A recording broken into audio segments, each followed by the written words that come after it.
ချင်းမိတ်ဆွေများအားလုံးပဲမင်္ဂလာပါဘုံဘုံ sharing channel ကနေကြိုဆိုပါရစေပြီးခဲ့တဲ့ဇန်နဝါရီလ22ရက်နေ့ကနေ24ရက်နေ့ထိဂျန်ရှင်စီးတီးမှာကျင်းပခဲ့တဲ့တရုတ်ချင်းသစ်အလှပြပြိုင်ပွဲဟာအခုဆိုရင်တော့လူမှုကွန်ရက်ပေါ်မှာတော်တော်လေး viral ဖြစ်နေပါတယ်တချို့ဖွဲ့တွေဆိုရင်စင်ပေါ်ကနေမတော်တဆချော်ကြတာမျိုးတွေရှိခဲ့ပေမဲ့အဆုံးထိစ조사ပြီးကပြဖျော်ဖြေသွားတာကိုတွေ့ရပါတယ်ဒီနေ့မှာတော့အဲ့ဒီပြိုင်ပွဲရဲ့အထူးခြားဆုံးနဲ့ရင်ခုန်စိတ်လို့ရှာရတဲ့အခိုက်အတန့်လေးတွေကိုကျွန်တော်ရဲ့ reaction လေးနဲ့တူမျှဝေတင်ဆက်ပေးသွားမှာဖြစ်ပြီးတော့သူတို့တွေနောက်ကွယ်မှာဘယ်လောက်တောင်ပြင်ပန်းလေ့ကျင့်ထားရတယ်ဆိုတာပါတင်ဆက်ပေးသွားမှာဖြစ်ပါတယ်။ခေတော့ကျွန်တော်တို့ပထမအဖွဲ့ကိုစကြည့်လိုက်မယ်နော်။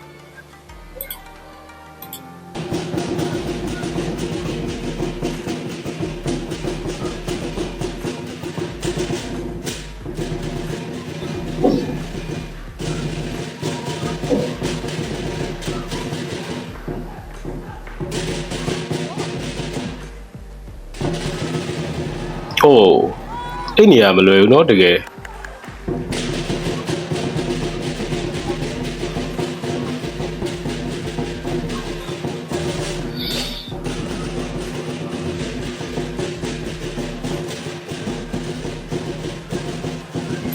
သူတို့တော့မသိကိုရီးယားအသက်ရှူဖို့မေးနေ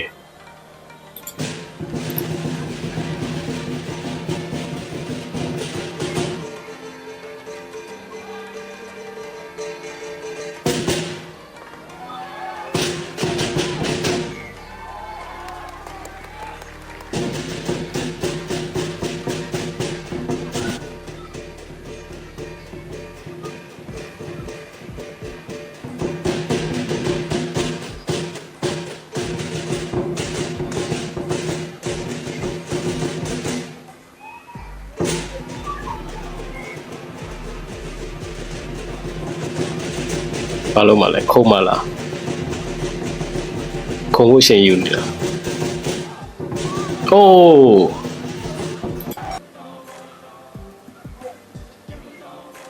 ချက်တော့ပြန်ကြည့်လိုက်မယ်ကျွန်တော်တို့ဟန်ချက်ပြတ်သွားတာဗောနော်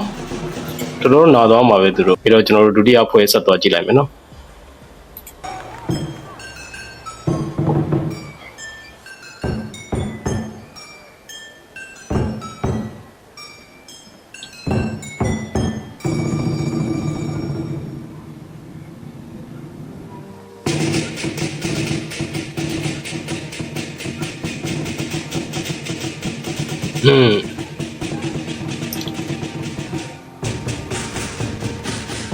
အကွက်လေးတွေကတော့တစ်ဖွဲ့ကိုတစ်မျိုးစီပေါ့နော်အိုး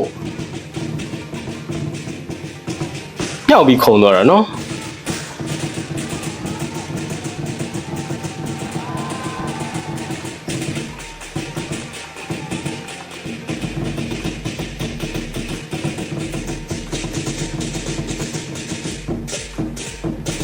တစ်ဖွဲ့လုံး team works မိနေမှရမှာပေါ့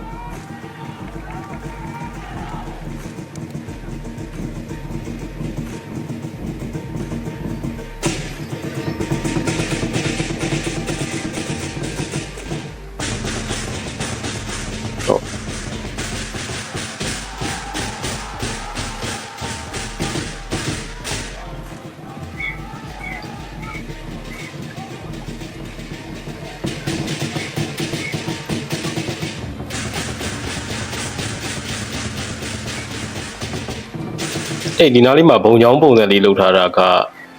အမ်ပေါင်းထင်တယ်နော်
တော်လာတယ်ဆင်းသွားတာ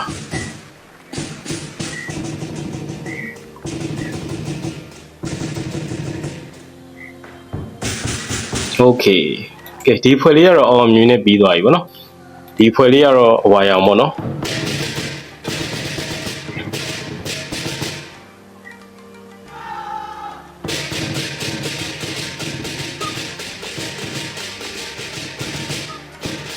တစ်ဖွဲ့နဲ့တစ်ဖွဲ့ကောက်ွက်လေးတွေကတော့မတူဘူးเนาะ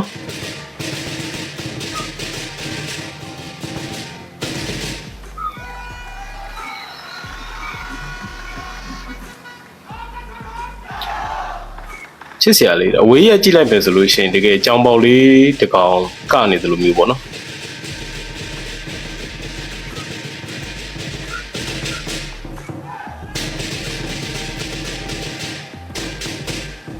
အဲ့လိုခုံတဲ့နေရာကြရင်တော်တော်လေးသေးရတယ်ဗျာ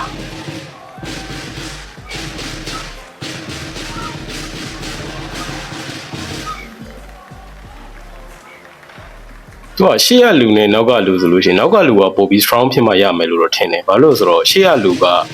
လူအောင်သေးပြီးတော့သူကခေါင်းကိုလည်းထမ်းထားတာဆိုတော့နောက်ကလူကအဲ့ခေါင်းဒီရှေ့ရလူရဲ့ weight ကိုနှစ်ခုလုံးကိုထမ်းထားမှာဖြစ်တဲ့အတွက်နောက်ကလူကပို strong ဖြစ်နေဖို့လိုတယ်လို့ထင်တယ်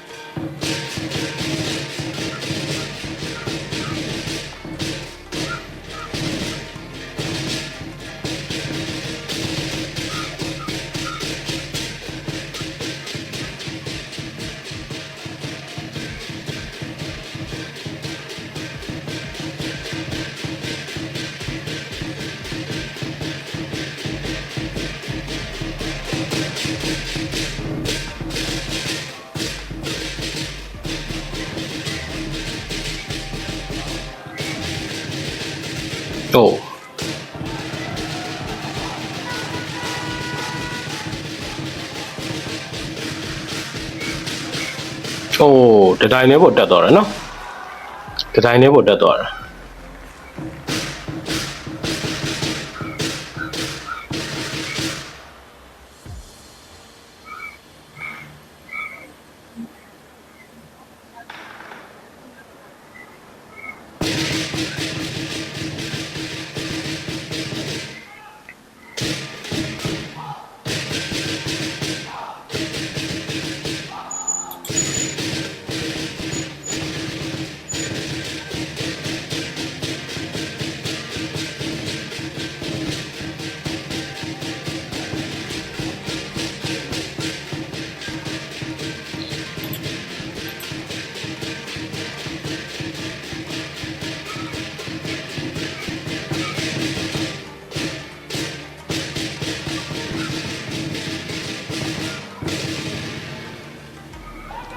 အမောင်းလေးယူလိုက်ပြီ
စားတဲ့ပုံစံလုပ်ပြနေပါနော်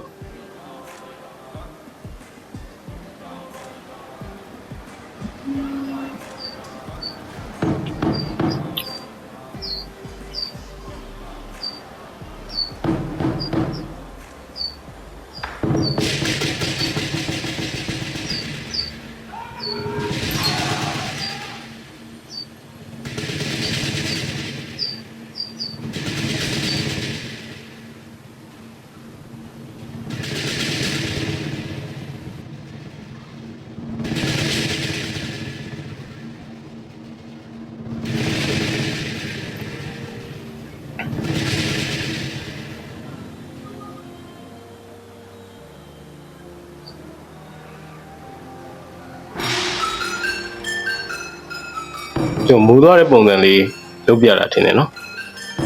ခြေထောက်လေးတွေယာရင်ပြီးတော့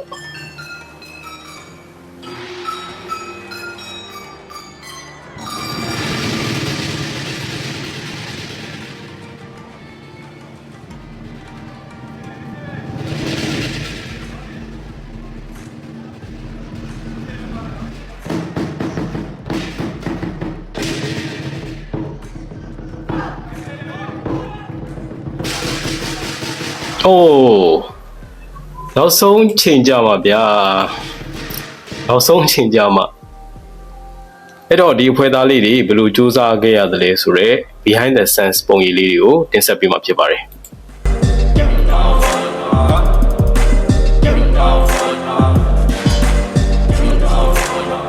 ပွဲမဝင်ခင်အပြင်ကကျင်းပဆိုသလိုပေါ့ဗျာကျွန်တော်တို့ကဗီဒီယိုကြည့်ဖို့မိနစ်ပိုင်းပဲကြာတယ်ဆိုပေမဲ့သူတို့ကတော့လနဲ့ချီချိန်ယူပြီးလေ့ကျင့်ရတာဖြစ်ပါတယ်